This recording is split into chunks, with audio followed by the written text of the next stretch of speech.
We can do it. Yes, we can.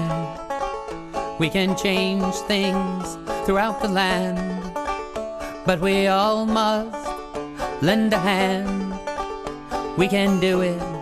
Oh, yes, we can. Oh, your neighbor over there, a bit bewildered, but he cares. Hello, welcome to Changing Our World. I'm Thomas Gale, producer, and we have with us today Dan Horgan, a young man who has traveled around the globe and has worked with the Nonviolent Peaceforce. So Dan, please share with us your experience with the Nonviolent Peaceforce. How did you find out about it? Tom, well, first of all, thanks a lot for having me here. I think your program is wonderful and very important in spreading how we can actually change our world, so I really appreciate you having me. I got involved with Nonviolent Peaceforce largely through having an interest in international affairs and teaching about human rights in California. I went on to grad school in Austria at the European Center for Peace Studies and became involved in a program in a graduate school called the European Center for Peace Studies. And the European Center for Peace Studies has an affiliation with Nonviolent Peaceforce. I eventually, after school, went to a training in Sri Lanka for the Sri Lanka project, and went to work in Sri Lanka for Nonviolent Peaceforce. I was there in 2007, the end of 2007, and I left in 2010 with some break in between. So I worked quite a bit in the east of Sri Lanka, and we were working in a place called Chennai, which has a history of tensions between Muslims and Tamils, and also a history of the armed groups encroaching on people's rights. One of the big things that was going on with the armed group and the community was that the armed group was recruiting child soldiers. And so for a while in the East, this was probably our major activity, was to interview families, decide if it was possible that we could help with a child soldier that would have been recruited at the time, and actually go and bring them to safety. This was one of a very large project activities from the time I entered a couple years into the time I left. For what I know about the conflict and studied before going was that the British controlled Sri Lanka, which is a small island about the size of West Virginia, through an administration that was run by Tamils. And Tamils were the minority in Sri Lanka. So they controlled this administration through the Tamils, and which means that the Tamils got the better jobs, positions of power in Sri Lankan society, right up until it was around the 1950s, and then the British left. They left, of course, an administration that no longer existed, and it was taken over by a majority. The majority were Sinhalese, and the Sinhalese population, which primarily is Buddhist, basically kicked the Tamils out of their positions in the administration of government power and enforced a large number of laws to marginalize Tamils, one being that their language was not important and that everything would be Sinhalese or in English. And this led to a large amount of discrimination from the majority Sinhalese to the minority Tamil. And so you can imagine that eventually Tamils were not very happy with the situation in which their rights were being infringed upon by the majority, which eventually led to the political agenda that the LTT held, which was to basically fight against this marginalization.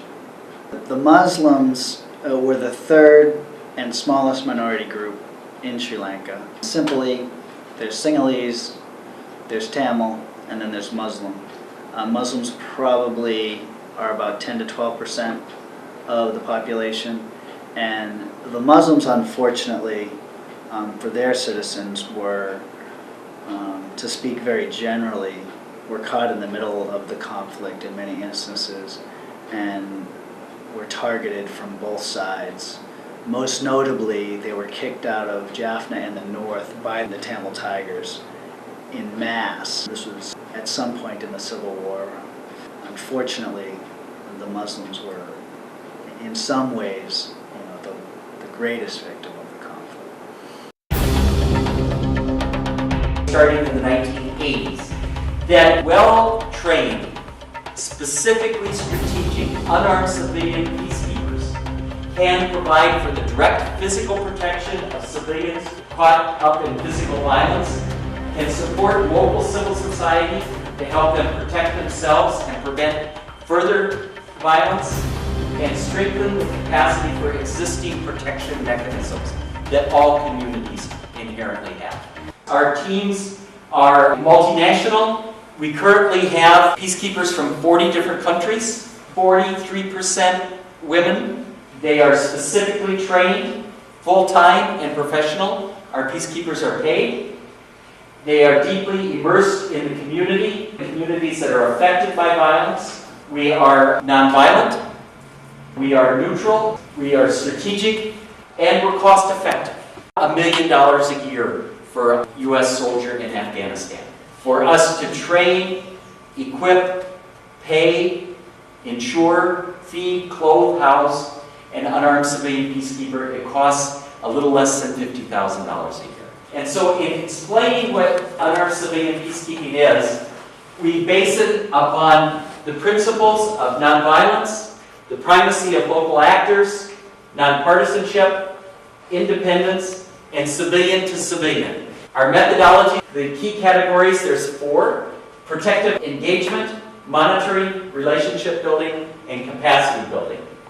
And we're guided by various principles. That includes international humanitarian law, the Universal Declaration of Human Rights, the UN Security Council Resolution on Women in Peacekeeping, Resolution 1325, the General Assembly resolution at the UN on a culture of peace and nonviolence, and that should be the norm. And of course, the UN Charter portions about deterring attacks among member nations and eliminating the scourge of war.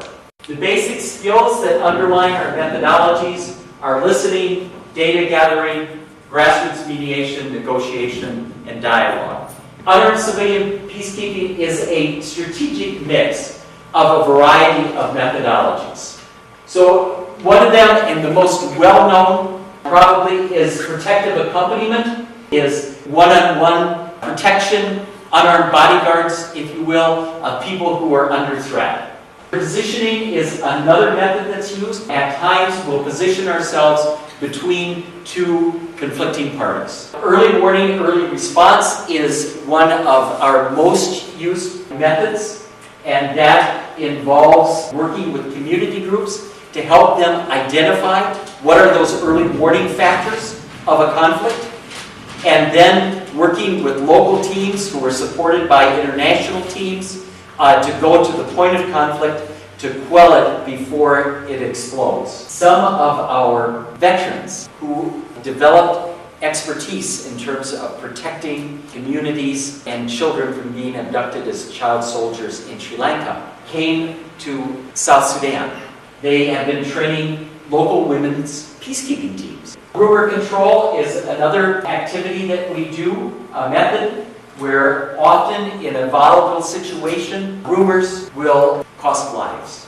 Because of our nonpartisan status, we were invited by both the government of the Republic of the Philippines and the Moro Islamic Liberation Front to be an official part of the ceasefire mechanism and to be charged with civilian protection portion of that. Ceasefire has led to a framework peace agreement.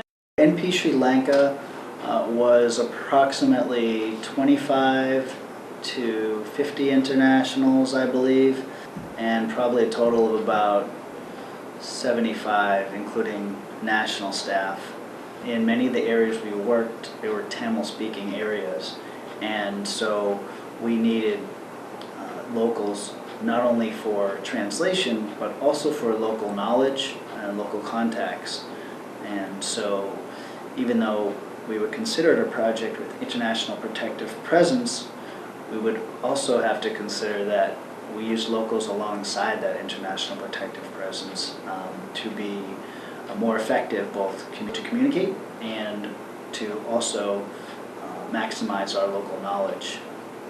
The local staff that we worked with, I would say that many internationals and many locals became very close friends with not only them but their families, and I think it also gave us a level of trust within the community that we would not have otherwise had, because people in the community, especially a small community such as Valachennai where I worked, people could see that we were working alongside locals, and I think this brought us quite a bit of trust, not to mention it gave us the ability to communicate with local families, businesses, community leaders, human rights defenders, etc.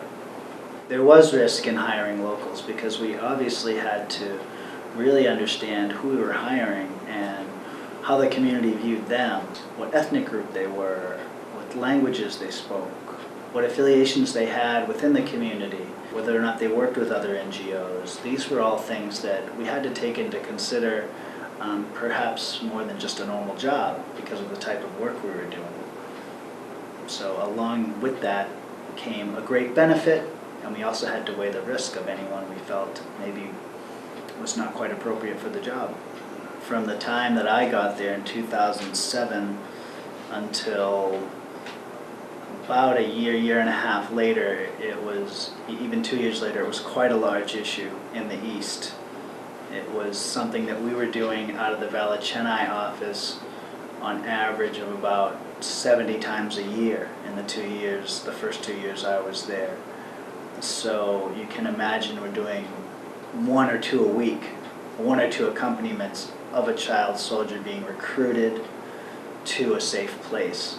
So you can imagine that that would take up quite a bit of your physical capacity. It was one of our large activities. We worked a lot with UNICEF. We would document all our cases with UNICEF, so they were aware of every child we were accompanying. We also worked quite a bit with the ICRC, which is the International Committee of Red Cross, because there was times when a child might be held by an armed group and the ICRC was mandated to talk to them. There was quite a number of others that we might have worked with on child protection, UNHCR, Save the Children, and many others along the way. When you're an internally displaced person, you have a lot of risks, and so there was times when many child protection issues would come up that we would report to UNHCR, whether they were related to the abduction of child soldiers or the abduction of children by armed groups, or just in general child protection issues, which would include anything outside of security issues as well. Where I lived particularly was a town that was probably about 45 to 50,000 people, which we would view as, in a modern sense, we would view as one town split. One side was Muslim, one side was Tamil. And as far as I know, the numbers were more or less equal, with the Tamil side just being bigger geographically.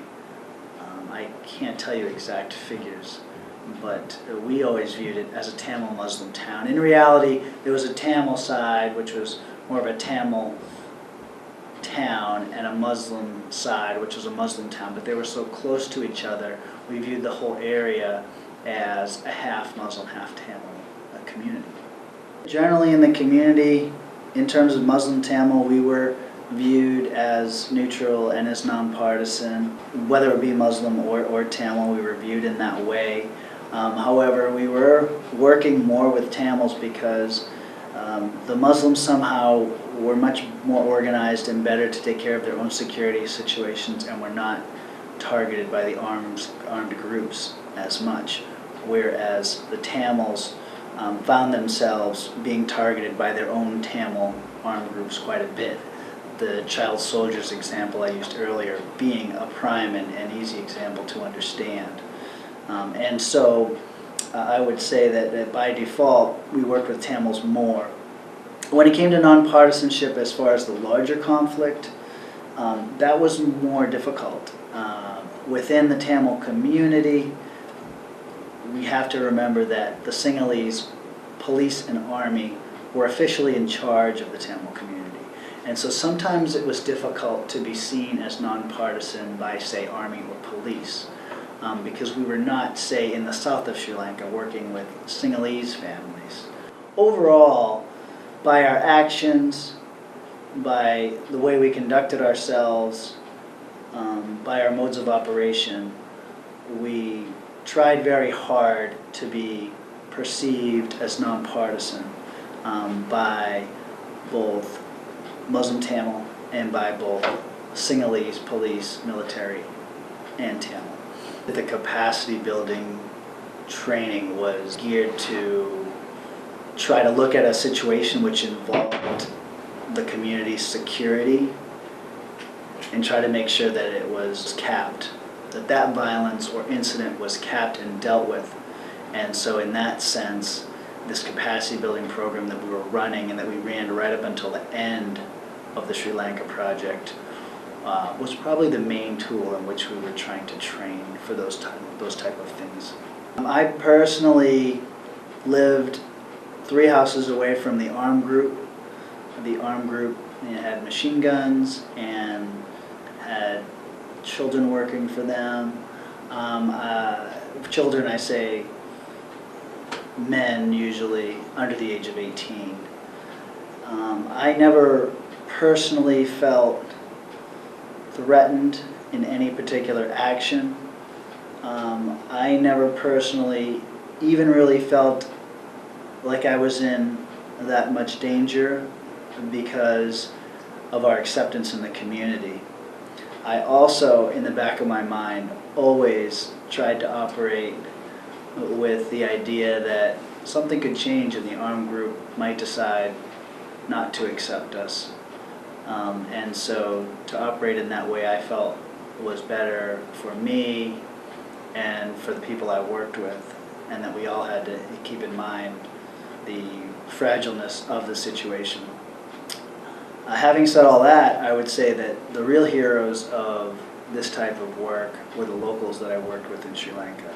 Because they were, unlike me, they were people who couldn't just leave Sri Lanka. The work they were doing in the community and the activities that we were carrying out would be with them for their whole lives, whereas I would leave and go home and continue a different life. I can't say I was too surprised, but I can say I was, just as the international community was, very, very deeply disturbed and saddened by how the war ended, because some 70,000 innocent civilians were said to have deceased during the last government onslaught in the spring of 2009. NP opened up an office in Vivunya, which is in the north, where the last military campaign took place. With this office, they had a few different main activities, and one was to be in touch with the community and try to advocate for victims of that violence, and it may have been government violence, and see that their current protection needs were being met, because armed groups were still operating in the area after that violence. And of course, the government still more or less occupied the area surrounding Vivunya. And the other thing that Nonviolent Peaceforce in Vivunya was doing was one of the projects that was ongoing in the East also came to take place in Vivunya, which was a capacity building project in which community leaders were given training to try to mobilize their communities so that they might address any security needs that came.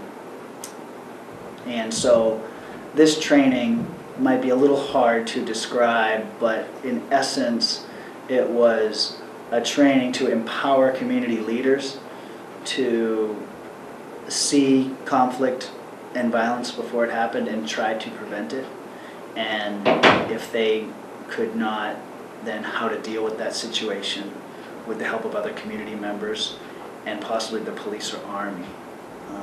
A product of the training was to link these community leaders with police or army and try to build some type of trust or confidence building between these trained community leaders and local police and army officials. I feel that the greatest impact that NP had in Sri Lanka was one in which you would have to look at each locality in which we operated in. And I will give you a very good example of Chennai. Chennai was the first office in which NP went to in 2002. It remained until 2010 when we closed the office. It remained the only international office that was based there full time. And Chennai was a community that was half Tamil, half Muslim. And there was quite a history of violence between Muslims and Tamils in Chennai.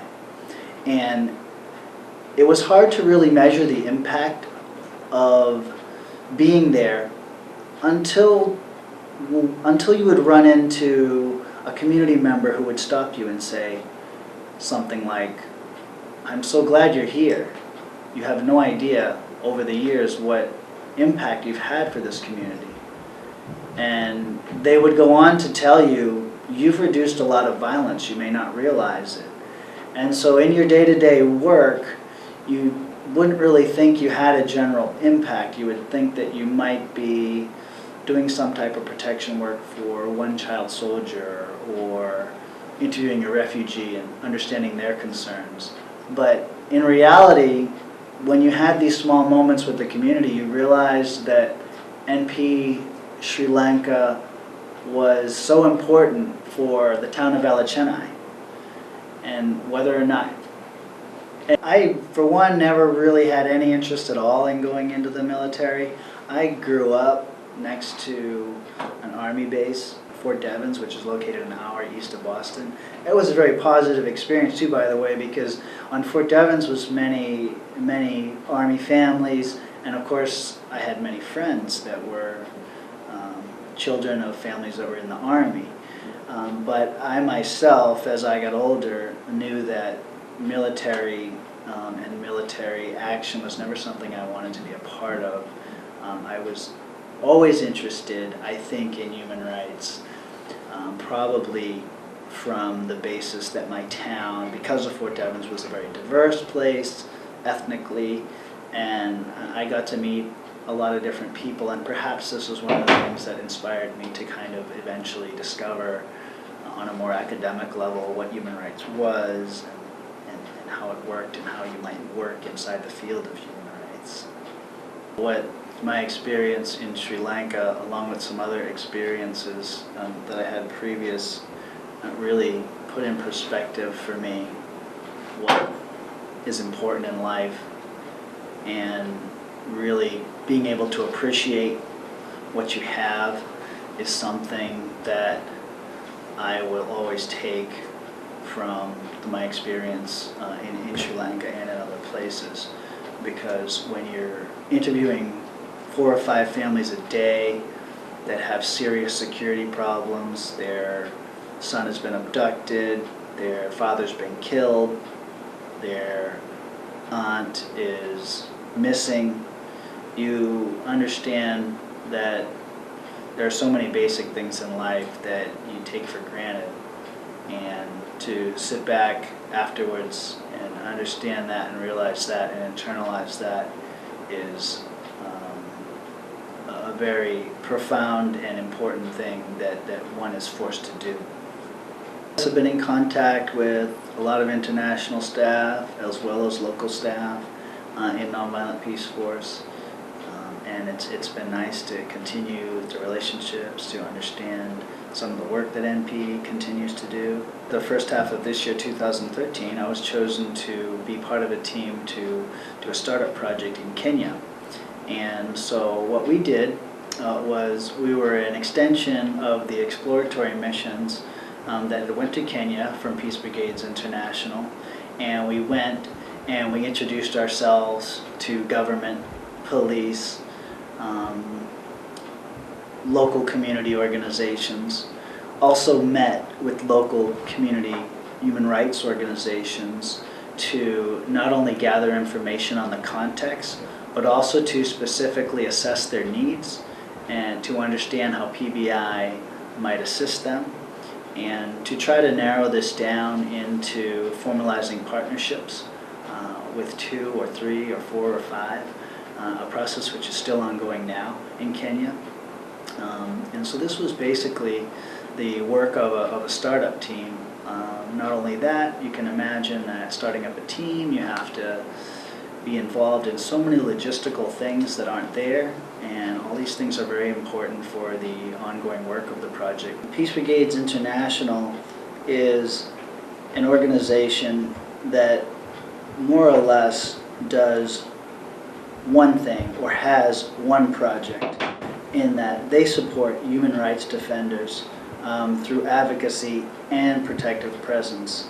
Of course, there's many other things that go along with that, but essentially PBI is one project working to support human rights defenders, whereas Nonviolent Peaceforce would have within it a project called the Human Rights Defenders Project, in which they would do the same basic things that PBI would do for its human rights defenders. But in addition to that, they would have other projects where they might be child protection, protection of refugees, capacity building for communities, or depending on the country project, any number of projects that might fit that particular country project. So in essence, Nonviolent Peaceforce is an organization with a much wider mandate and a much more flexible mandate than an organization such as Peace Brigades International. I was part of a startup team, and everyone that was on that team had some type of experience, mostly with PBI. I was chosen for that, I assume, because of my experience with Nonviolent Peaceforce in Sri Lanka. Dan, thank you so much for coming today to share your stories about Sri Lanka. Thank you very much for having me, Tom. I wouldn't be here if I didn't believe that programs like this were so important to society in the U.S. Thanks. Cause the problems can all be solved with dedication and a little resolve. Obstacles slowly dissolve when we all just get involved. We can do it. Yes, we can. We can change things throughout the land. But we all lend a hand. We found out today that we are both graduates of the University of Massachusetts in Amherst.